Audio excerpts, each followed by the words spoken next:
Assalamu alaikum.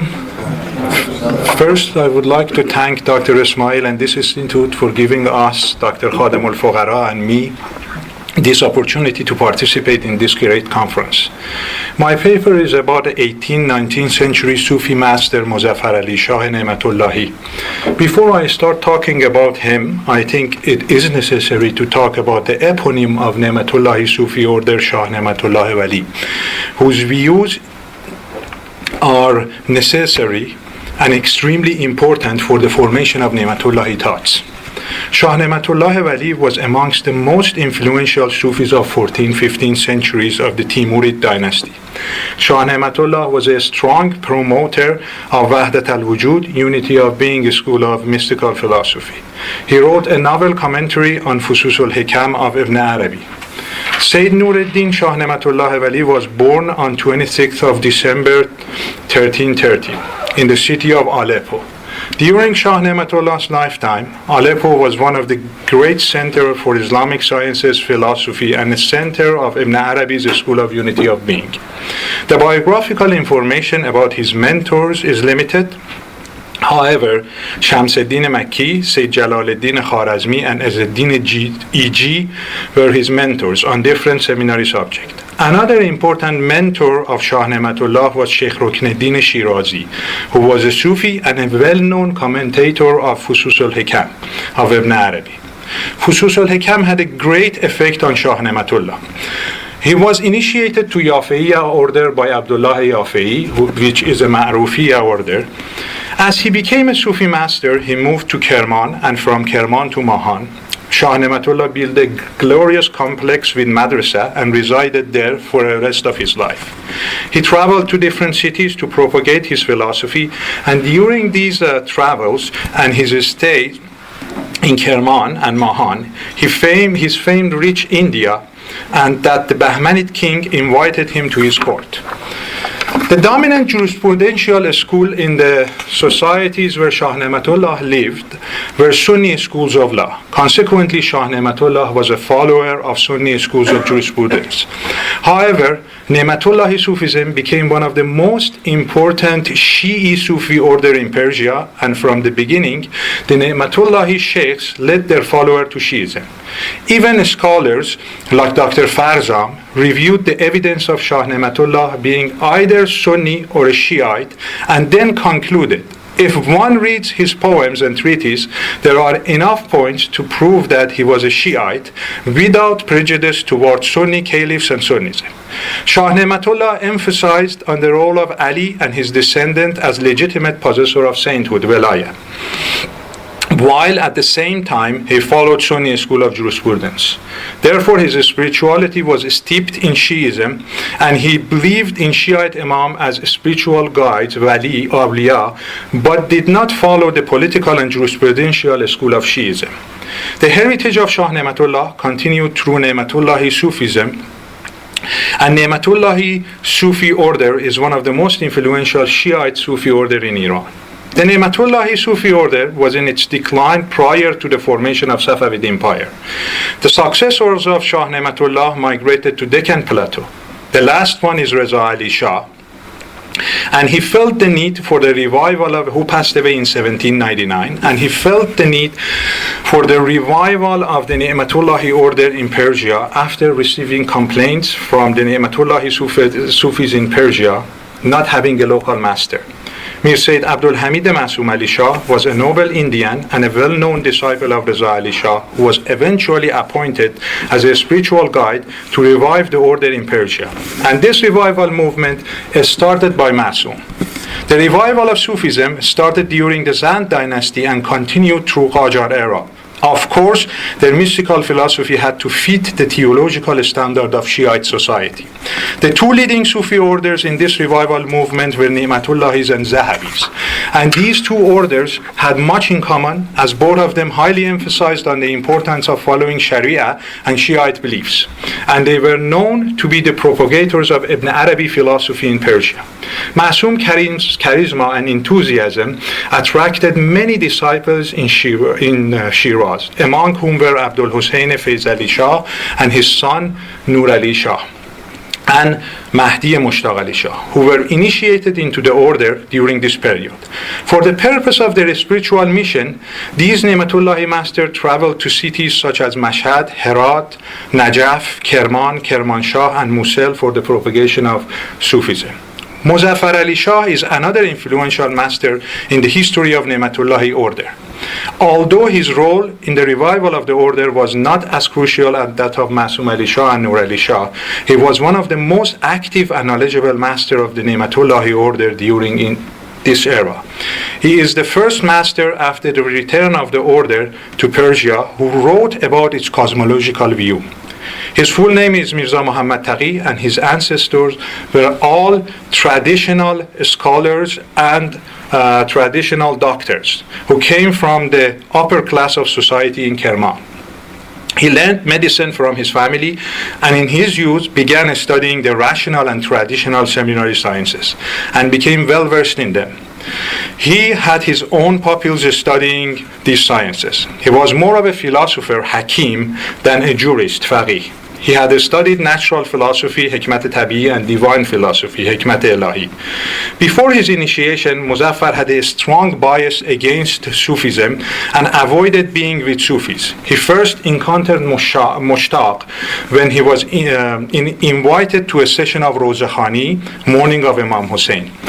Mushtaq attended the session without being invited, and at the dinner he sat in the front of Muzaffar. Muzaffar did not eat because of Mushtaq's presence, and Mushtaq became offended and said, "Oh you, if this is the table of the Lord Mawla, then it doesn't matter if a friend or enemies are sitting around it. It doesn't matter if dervish or non-dervish are eating from it." And he left the session. Muzaffar went after him, and from that incident he became disciple of Mushtaq. It was Mushtaq Ali Shah's spiritual charisma that had attracted Muzaffar and caused him to be initiated into the order. After the initiation, he accompanied Mushtaq Ali Shah, who became his spiritual guide. Master Ali Shah, another important Ni'matullahi master, which with the typical hyperbole compared Muzaffar's importance in Sufism with that Rumi. For both had dedicated their works of poetry to men less literate than themselves, but possessing a high degree in Sufism. And both recounted similar experience of love of their master. Rumi dedicated his Divan Shams to Shams Tabrizi, while Muzaffar Ali Shah dedicated all his Ghazaliyat and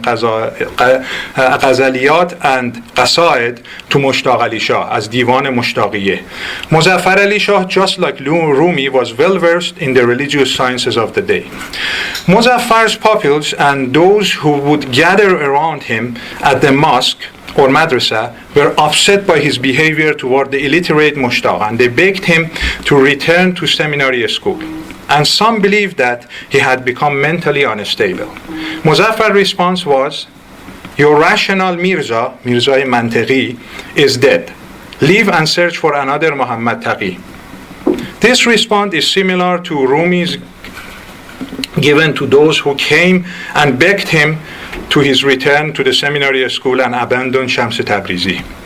Although the path of Sufism during Muzaffar Ali Shah's time was a path of calamity in its exterior appearance, as the majority of the masters were persecuted and killed by those who rejected their utterances, nevertheless Muzaffar Ali Shah entered into the path and diligently passed through the spiritual station.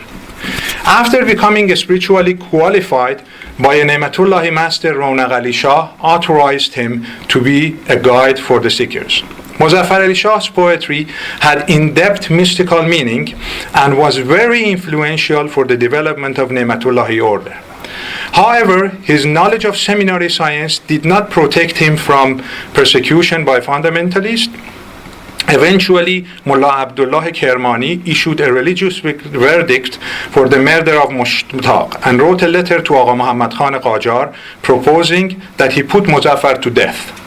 However, due to Agha Muhammad's Khan's positive view about Sufism, especially the Ni'matullāhīs, he ignored Mullah Abdullah and he invited Muzaffar to Tehran. After Agha Muhammad Khan Qājār passed away, Fath Ali Shah became the king of Qājārs. With the help of Ibrahim Khan Kalantar, Agha Muhammad Ali Behbahani, a Shi'ite faqih, brought Muzaffar Ali Shah to Kermanshah. Agha Muhammad Ali tortured and persecuted Muzaffar, but he never invited him to a theological debate because he was aware of Muzaffar's seminary knowledge. Muzaffar passed away in 1800. He wrote numerous books and literary paper, which were highly valuable for a better understanding of Ni'matullahi thoughts. Muzaffar also wrote a book called Summary of the Sciences, Khulasatul Ulum, each chapter of which explained a common science of the time. His masterpiece was Red Sulphur, Kibrit al-Ahmar, a treatise devoted to the meaning of invocation of God, Azkar, and Sufi litanies, Awrad, in the Ni'matullahi order. After Mushtaq was martyred in Kerman, Muzaffar Ali Shah started to write poetry in lamenting the separation from Mushtaq, to whom he dedicated compendium of his poetry, calling it Divan Mushtaqiyye. Also a compendium of the seas, Jam'ul Bahar, and Sea of the Sacred, Bahrul Asrar, are two other compendium of poetry written by Muzaffar Ali Shah. His beliefs about the perfect man, Insan Kamil, were highly influenced by Ibn Arabi's philosophy. Now, as we mentioned in Insan Kamil, I think it is good to move on to the philosophy of this master in relationship to this school of unity of being, Ibn Arabi's thought, and Shi'ite beliefs. Followers of the school of Ibn Arabi believe that there is only one real being, as we already talked about it, which is God, and the rest are manifestations, zuhur, effusion, faith, and self-disclosure, tajalli, or we can say manifestation. There is another terminology used by the followers of this school called Hazarat Khamse, as we talked about it in the beginning, the five presences, which I will explain. Ibn Arabi did not use this terminology, as he did not use the term Waḥdat al-wujūd. However, Ibn Arabi used the term Hadra, which is the presence or proximity. He used it for Maratib al-wujūd, the various levels of being. And Sadruddin Unavi used this terminology of Hazarat Khamse, the five presences, for the first time, and after him it was widely used by the followers of this school. So there are five presences which are the levels of manifestation, and the first one is uncreated knowledge of God, and the rest of presences derives or manifests or emanates from this previous one. Therefore, the rest of these hadras are, which are four, are the manifestation of the previous ones, and they are created being. The second presence after the uncreated knowledge of God is a spiritual world, and the third one is the world of imagination, and the one after it is the corporeal world. The world of imagination acts as isthmus and connect the spiritual world to the corporeal world. The fifth presence is Insan al-Kamil, the perfect man, which is both created and uncreated, and it contains everything in it. Perfect man is the total reality of being. As now I have explained Hadarat Khamsa, I will return to Muzaffar Ali Shah. Muzaffar Ali Shah, in his Sea of Secret, Bahrul Asrar, which is compendium of 5,000 verses of rhyming couplet, Masnavi, clearly state his philosophy, which indicate that he is a strong promoter of a school of unity of being. Muzaffar Ali Shah, in his Bahrul Asrar, he interprets the first chapter of Quran, which is the chapter of opening or Fatiha. His interpretation is highly influenced by Ibn Arabi and specifically by Hazarat Khamse. As the name of this couplet indicates, the Sea of Secret, he divided his couplet into different seas, Bahr or Abhar. And the first sea is the level of being. In this explanation, which Muzaffar has different names for it, as the Sea of Immutable, Bahrul Huviyya, or absolute being, Wujūd al-Mutlaq, which is similar to the most holy effusion, Al-Fayz al-Aqdas, explained by the followers of Ibn Arabi. This interpretation in rhyming couplet is extremely similar to the Ibn Arabi's views in Fusus al-Hakam in the chapter of Adam, Fassa Adami. Muzaffar Ali Shah devised the interpretation of the chapter of Fatiha into 20 Bahr.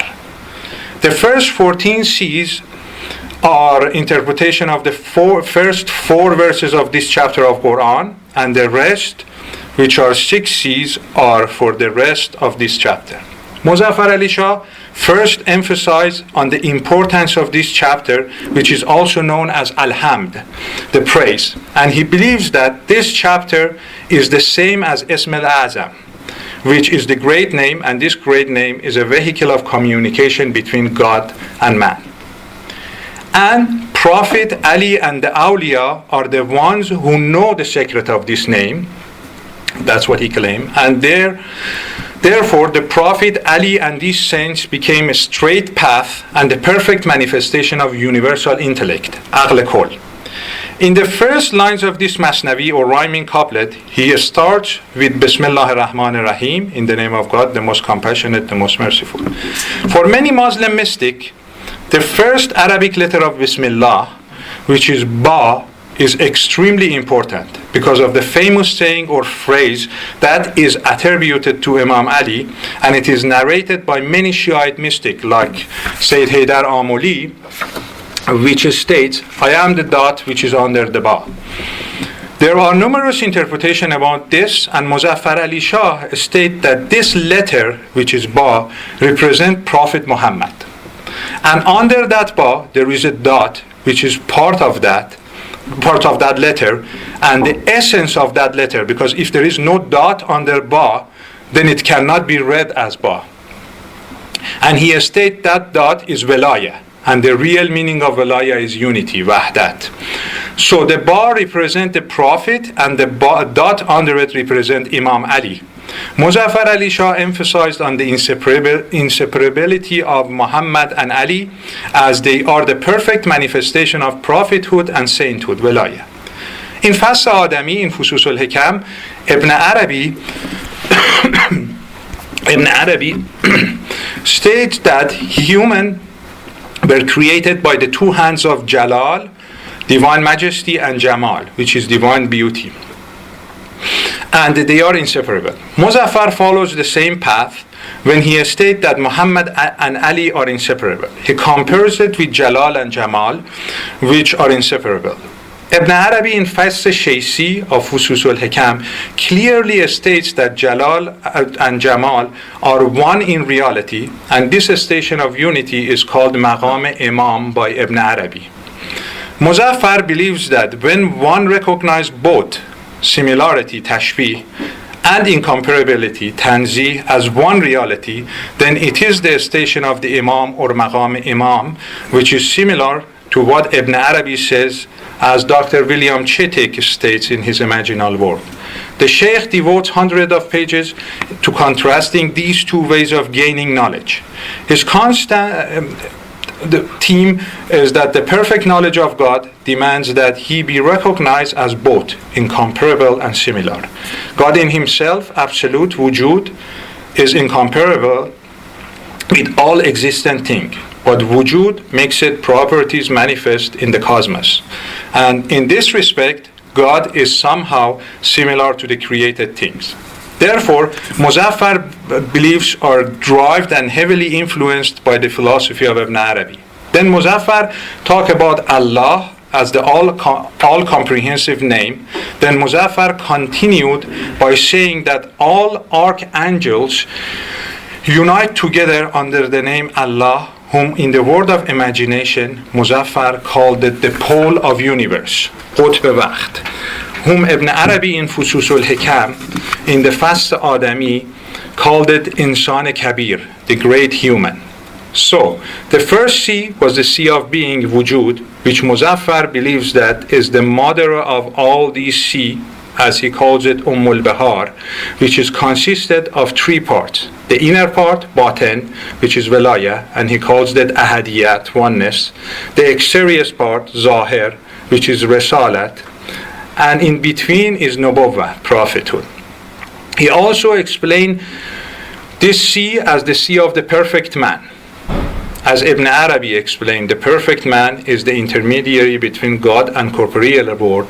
Therefore, the perfect man is the most perfect manifestation of God. Muzaffar Ali Shah states that this perfect man is the center of the world, who are clearly the Shi'ite Imam in Muzaffar's view. I think I should make a quick note that Nafasur Rahman, the breath of compassionate, which specify the nature of existence, is a constant manifestation or emanation. It is the supreme barzakh or ithmet, and this breath of compassion is the substance of universe. Muzaffar Ali Shah used this term especially when he interpreted the Ar-Rahman Ar-Rahim, the compassionate and the merciful. He uses the term the breath of the compassionate, which he relates it to the perfect man, who is the barzakh between the exoteric world and esoteric world. Muzaffar believed that the perfect man, who are the Prophet and Shi'ite Imam, are the only perfect manifestation of divine essence, Zat, Mazhar Zat, and the rest of the creation are manifestation of divine attributes. Therefore, while being a strong follower of Ibn Arabi, he always emphasized on the importance of Imam Ali and all the 12 Imams actually. And he also talked about Imam Mahdi being in occultation. Therefore, his 12 beliefs, Isna Ashari beliefs, are evident beside being a novel philosopher, mystic, and a Sufi master. Thank you.